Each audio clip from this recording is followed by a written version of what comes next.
All right. All right. Shalom. First and foremost, I want to give all praises, honor, and glory to Yahweh, Bahasham, Yahweh Shai, Bahasham, Racha Kodash. Double honors to the elders and the apostles of Great Millstone, and peace and blessings to the elect. And as you can see in the title of this lesson, um, when you want to do a lesson, but you have no topic.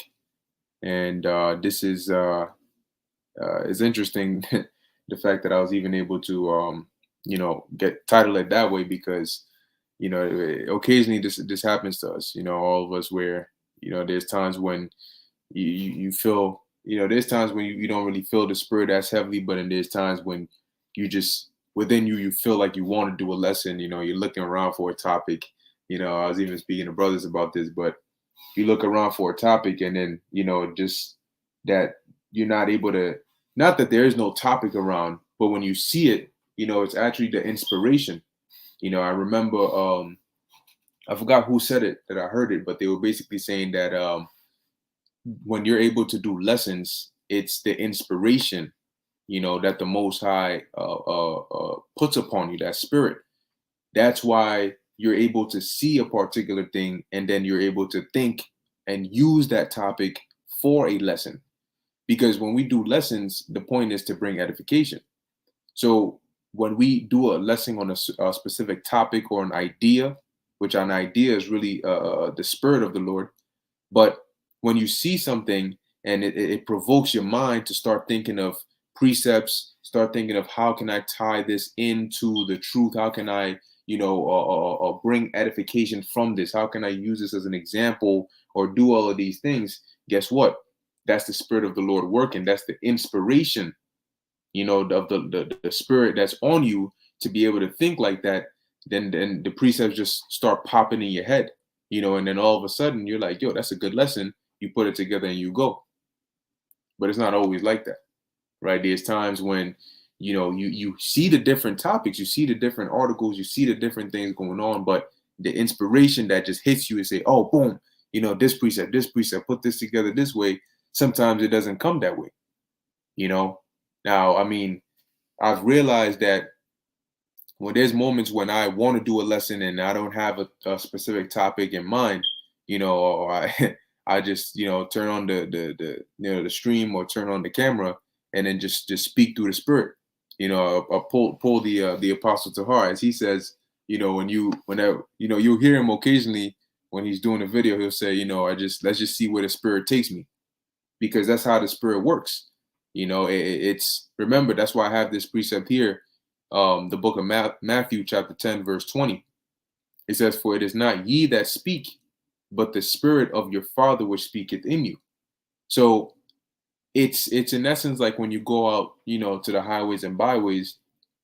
Now there's moments when you might have been reading an article, you might have seen something that's fresh on your mind, and you're saying, oh, boom, this is like a good, topic to open up camp with or something like that. But for most times, you go there, you go out, and there's nothing that's just like, you don't premeditate, what every single thing you're gonna say, and this is that and the third. You open up, you say the opening, and then you start speaking, and then it's like a fire. As you're, you can imagine, as you're giving all praises to the Lord, you're giving double honors, you're saying your opening. Imagine like somebody striking like flint, trying to spark that fire. And then you start off, you start speaking or you start on one subject. And that's why sometimes, you start speaking on one thing, and if you notice how the street speaking goes, it's like the wind. Like it goes from one direction to another direction. Then this precept comes out, then we're over here. That's why sometimes it makes it difficult to go through like one particular breakdown. You know, like you may say, oh, we want to go through I don't know, Revelation 9. But in the second you get through about 3 verses in Revelation 9, the Spirit carries the topic elsewhere.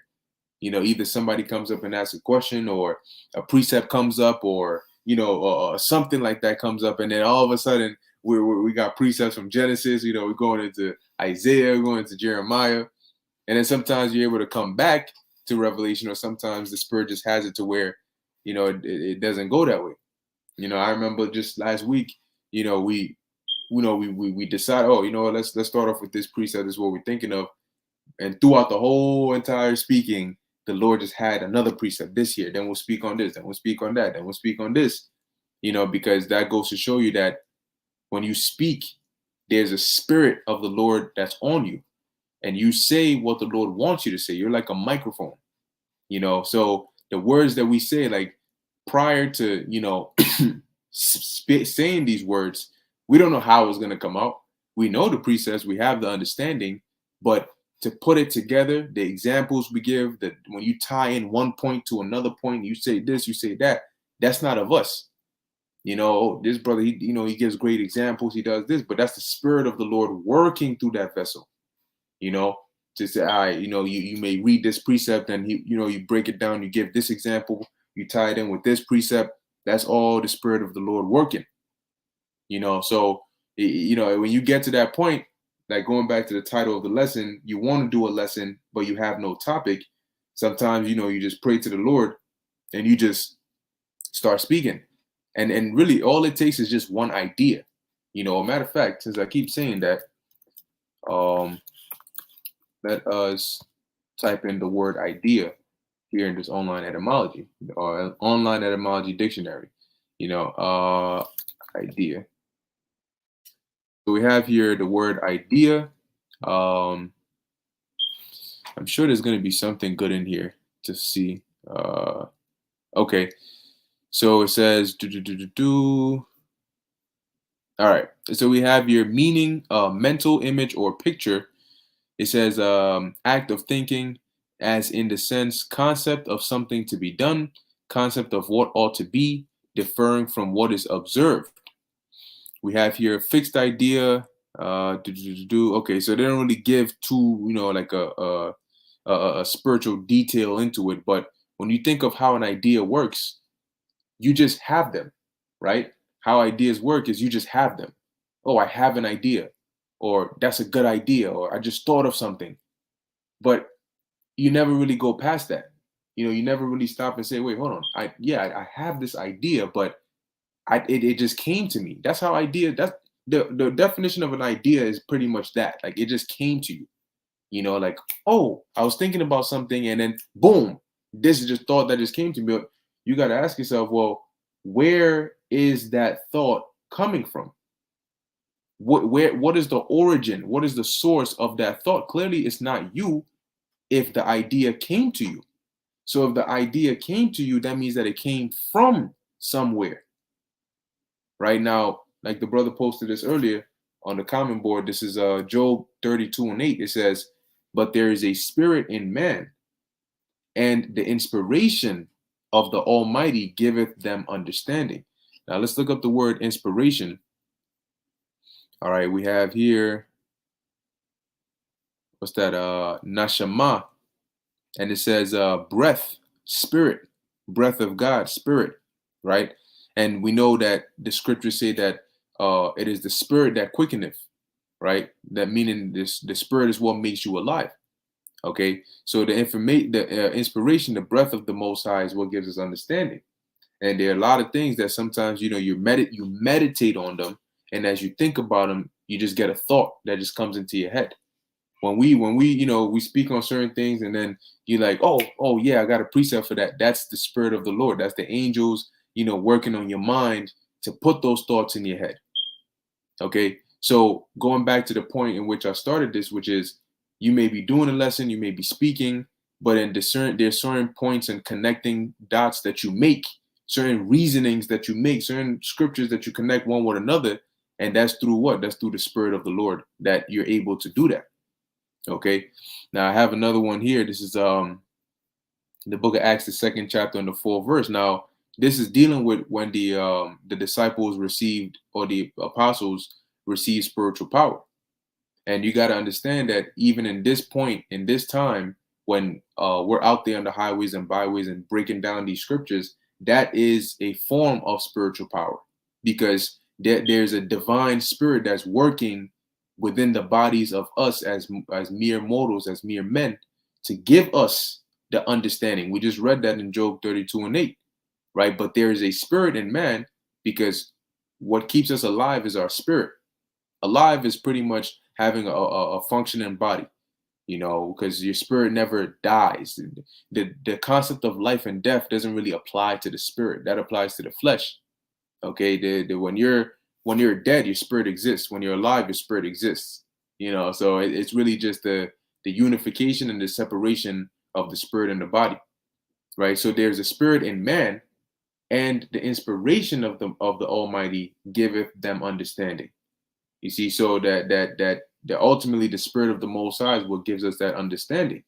So for us to be able to read the scriptures, of course, we have teachers and we're taught. But when you're taught something, it doesn't mean you're going to understand it. So the fact that you're able to, matter of fact, let's get the book of Romans, chapter 11, verse 7. The fact that you are able to hear these words and it makes sense, and and not only does it make sense, but you're like, yeah, I actually believe these things. I believe this. That's the Spirit of the Lord. And for us to be able to break down from Genesis to Revelation, including the Apocrypha, going to this precept, going to this precept. Look, people that don't agree with what we teach, which is okay. It's not for everybody. When they come up and they listen and they hear the points that are made through the Spirit, and then we go to this precept to explain what we're talking about. Then we go to another precept to back up what we're saying. When they see those things, they admit to themselves, even though they don't agree, they're still like, there's something different about the way these men are teaching. I've never heard people teach the Bible this way before. Because they've never actually heard people actually teach the Bible. They've heard people speak about it and heard people quote certain parts, but in order to really teach it, the scriptures say that precept must be upon precept, line upon line, line upon line, here a little and there a little.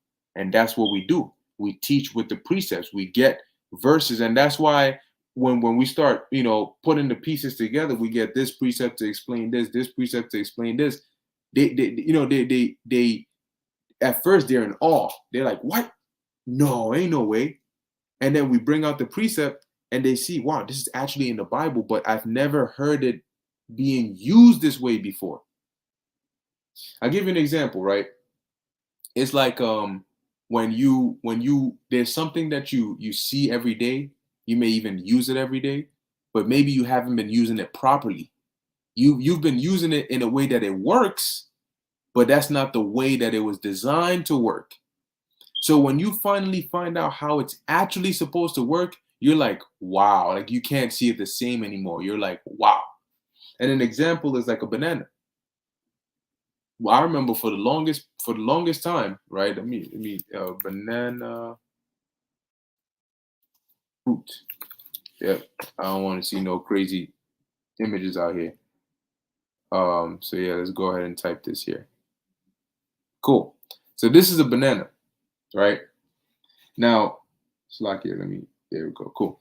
Now, for the longest period of time, you break, like you take one off, right? You break one, and I personally, I'd be, trying to from the stem area, right? You're trying to break it, you're trying to cut it, you're trying to peel it, until I found out that really you just gotta this part is here, like you just gotta squeeze this, and when you squeeze it, it the mouth opens up in a way where you can easily just peel off, from this part. You're not really supposed to peel it from here. You're supposed to peel it from the end over here.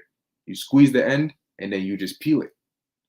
When I found that out, I didn't find it out recently. I found it out a while back. But when I found it out, it was like a moment of like, wow. I mean, I eat bananas, like I've eaten, like this is a fruit that we're accustomed to eating, but to find out like, wow, this whole time this is really how it's supposed to be eaten, or this is really how it's supposed to be used.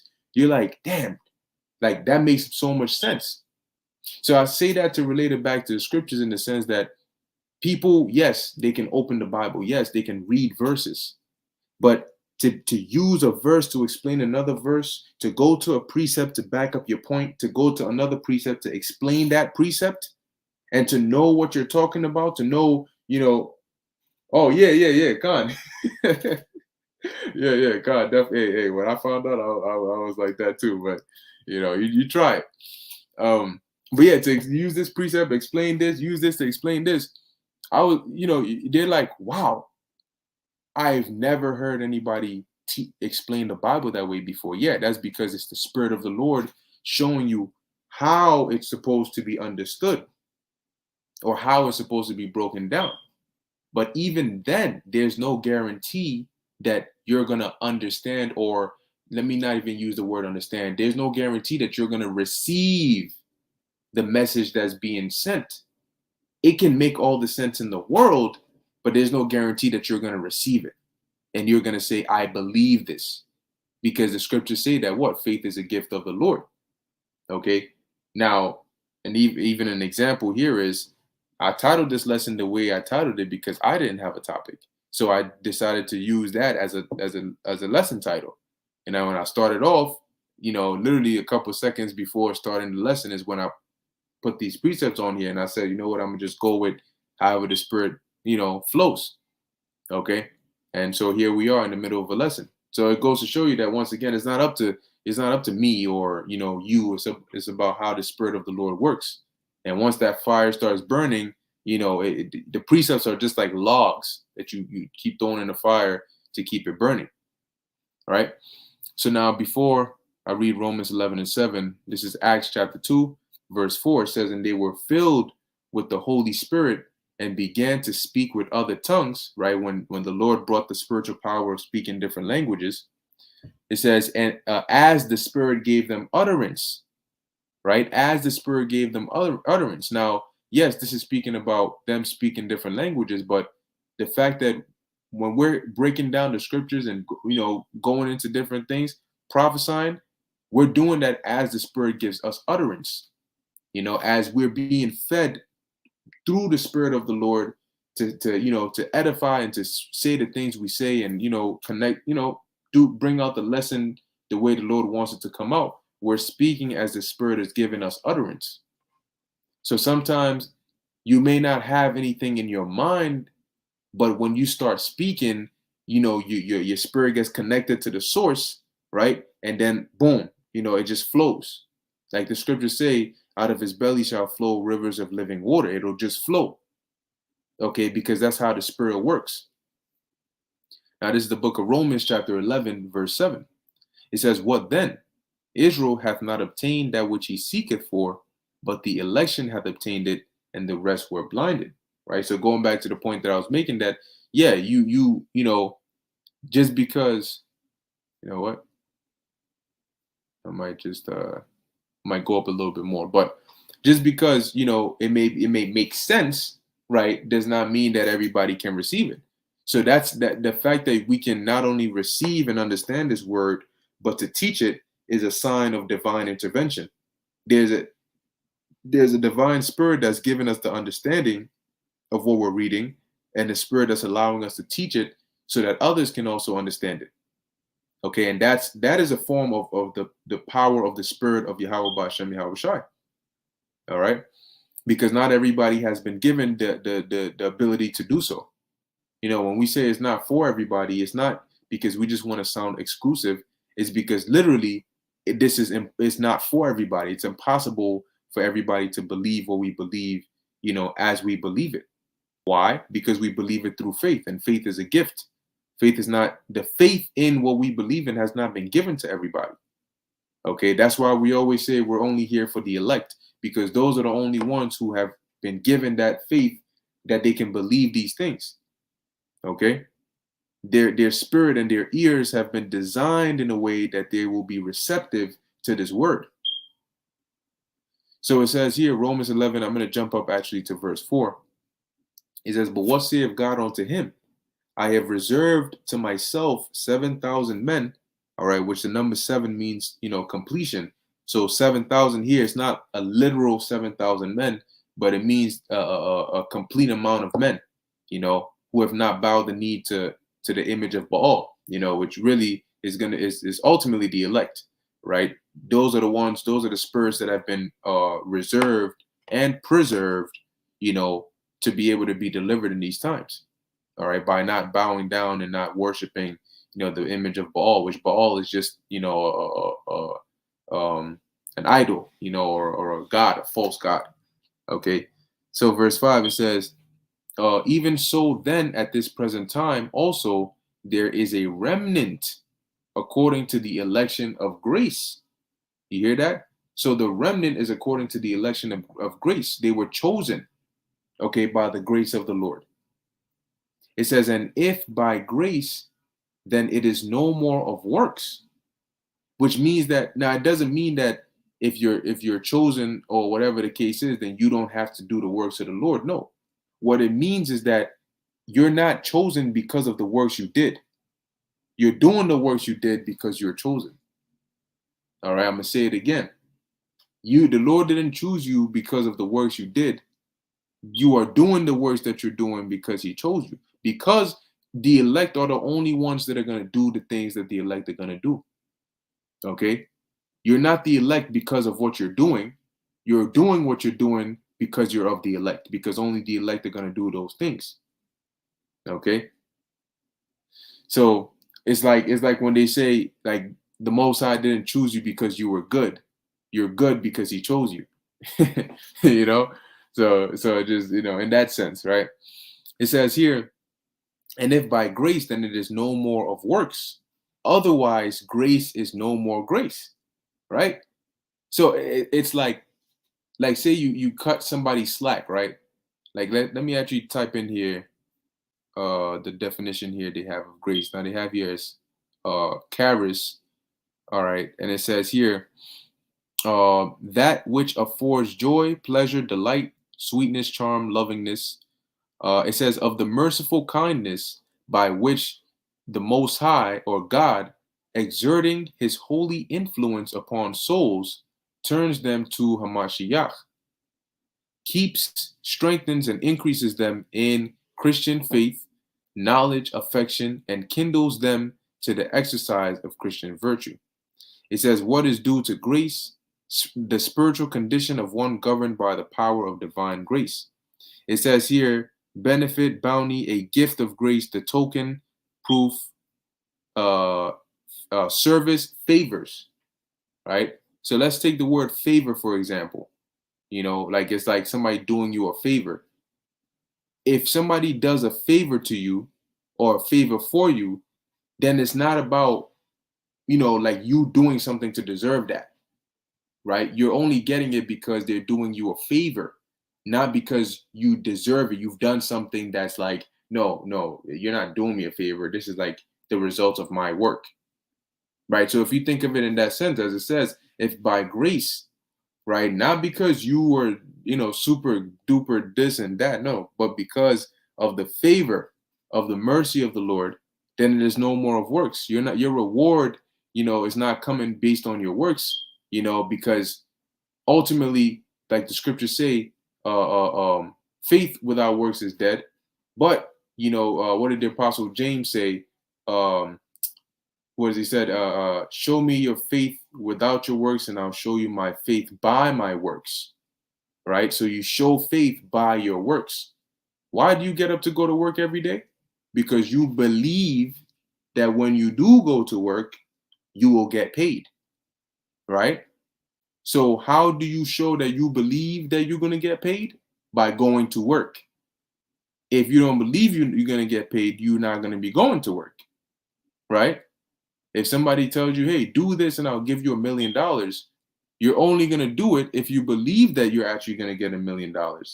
If you don't believe that you're going to get $1 million, then guess what? You don't do it. So based on your actions, you can tell whether you actually believe or have faith in something or you don't, right? So, and if by grace, then it is no more of works. Otherwise, grace is no more grace. So if for example, if I'm doing a favor for you, then it's not about, your works. It's about you're only getting what you're getting because I'm doing a favor for you, right? But if it's not based on the favor I'm doing for you, then it's not, it's no more grace. If it's based on whatever works you've done, then it's not me doing anything special for you, right? It says, but if it be of works, then it is no more grace. Otherwise, work is no more work. Verse 7, what then? Israel hath not obtained that which he seeketh for, but the election hath obtained it, and the rest were blinded. Okay, which is ultimately, where we call ourselves the hopeful elect, okay, because, we hope to be of the elect. We hope to be the ones that have obtained it. As the scriptures say, many are called, but few are chosen, right? So the Lord says, open up our eyes to see the salvation, to see this truth, and to believe it. Now, as the scriptures say, we just got to endure unto the end. Okay. Verse 8, it says, as it is written, the Most High hath given them the spirit of slumber, eyes that they should not see, and ears that they should not hear unto this day. So we know it's the spirit of the Lord, and it's a form of spiritual power, because at one point our eyes were also blinded. At one point we were also in the spirit of slumber. Okay. But the spirit of the Most High took us out of that. Right, as the scriptures tell you in the book of Romans 12:2. Okay, it says here, and be not conformed to this world as we were in past time, but be ye transformed. Right, the word transform means to change forms.